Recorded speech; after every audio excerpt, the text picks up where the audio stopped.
बिस्मिल्लाहिर्रहमानिर्रहीम।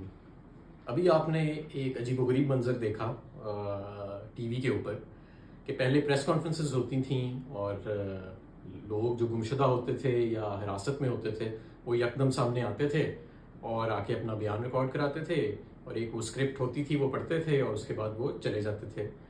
आज उसका ज़रा फॉर्मेट थोड़ा सा बदल दिया गया क्योंकि मेरा ख्याल है कि उस पिछले वाला जो फॉर्मेट था उस पर बड़ा लोगों का रद्द-ए-अमल आ रहा था कि ये तो सारा कुछ एक जबरी है और सारा कुछ। तो आज उसको दिखाने की कोशिश की गई कि शायद ये बड़े अच्छे माहौल में और वॉलंटरली हो रहा है। 2-3 हफ्ते से उस्मान डार गायब थे, आज वो यकदम नमूदार हुए और एक ऐसे एंकर के पास जो जिनकी सोच और जिनकी इंक्लिनेशन है वो आपको पता ही है कि इमरान खान साहब के बारे में क्या है। तो उनके पास वो गए और उन्होंने वहाँ पे कुछ गुफ्तगू की। तो मैं सबसे पहले तो आपको ये कहना चाहता हूँ कि उस्मान डार हमारी पार्टी के रहनुमा थे, रहनुमा हैं और रहेंगे। उन पे जो तशद्दुद हुआ होगा वो कोई भी बर्दाश्त नहीं कर सकता। कुछ ऐसे तशद्दुद की किस्में हैं कि वो तो कोई नहीं बर्दाश्त कर सकता। हमारे ही पार्टी में एक रहनुमा है, उनके बेटे को कुर्सी से बांध के उनके बेटे की बात कराई गई अपने वालिद से कि इन्हें कहो कि प्रेस कॉन्फ्रेंस करे और उस वक्त उस बेचारे पे तशद्दुद हो रहा था।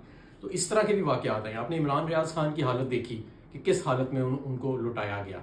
तो आप इसलिए ये बिल्कुल उस्मान डार जो है उसको जज करने की ज़रूरत नहीं है।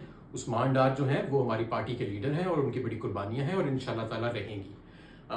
उन्होंने उस्मान डार साहब ने बड़ी मुख्तलिफ गुफ्तगू की, आपने वो सारी देखी होगी। उसमें एक उन्होंने ये भी गुफ्तगू की या उनसे करवाई गई कि जी पार्टी जो है जी उसमें 2 हिस्से हैं। एक ज़रा वो लोग हैं जो एक्सट्रीम पे हैं और जैसे मुराद सईद आज़म स्वाति, हमाद अज़हर वगैरह वगैरह, उन्होंने 4-5 नाम लिए और दूसरी तरफ कुछ और नाम लिए। मैं सबसे पहले आपको ये बताना चाहता हूँ कि अगर तुम, क्योंकि मुझे तो उन्होंने शामिल किया ना कि उनमें के जो ज़रा एक्सट्रीम व्यू रखते हैं, तो फिर मुझे तो फिर तवक्को की जानी चाहिए कि मुझे तो सब चीज़ें मालूम होंगी।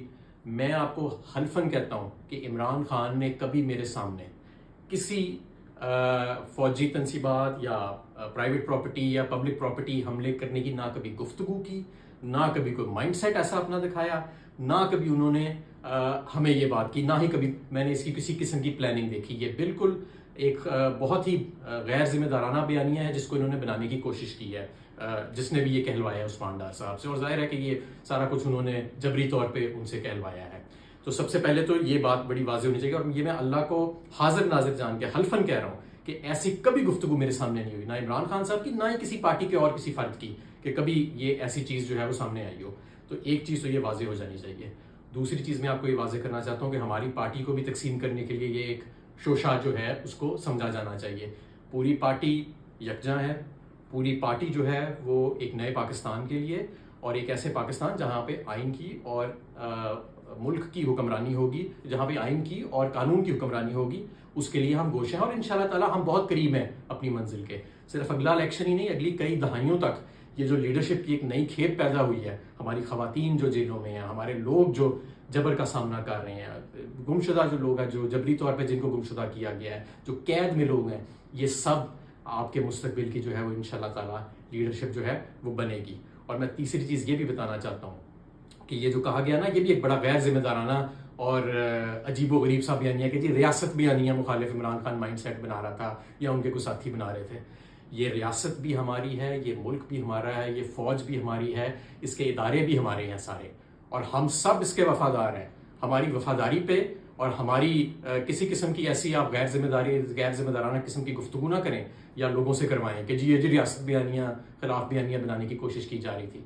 इंशाल्लाह ताला पाकिस्तान तहरीक इंसाफ भी सुरखरू होएगी, इमरान खान भी सुरखरू होएंगे। और मैं आखिर में दोबारा आपको बताना चाहता हूँ, उस्मान डार के साथ जुल्म हुआ है, उस्मान डार के साथ जबरी तशद्दुद हुआ है जो कोई भी बर्दाश्त नहीं कर सकता। हो सकता है मैं भी ना बर्दाश्त कर सकूँ जिस कर्ब से वो गुजरा होगा। क्या क्या अल्लाह बेहतर जानता है कि उस बेचारे के ऊपर पिछले 2-3 हफ्ते में क़यामत गुजरी होगी और क्या क्या क़यामत उनके घर वालों पर गुजरी होगी। आपने उनकी वालदा का भी बयान देख लिया, उन्होंने भी वाज़ेह तौर पे कहा कि ये गन पॉइंट के ऊपर जो सारा कुछ कराया जा रहा है और वो खुद इलेक्शन लड़ेंगी। इंशाल्लाह ताला वो भी इलेक्शन लड़ेंगी, उस्मान डार भी इलेक्शन लड़ेगा। पाकिस्तान जिंदाबाद।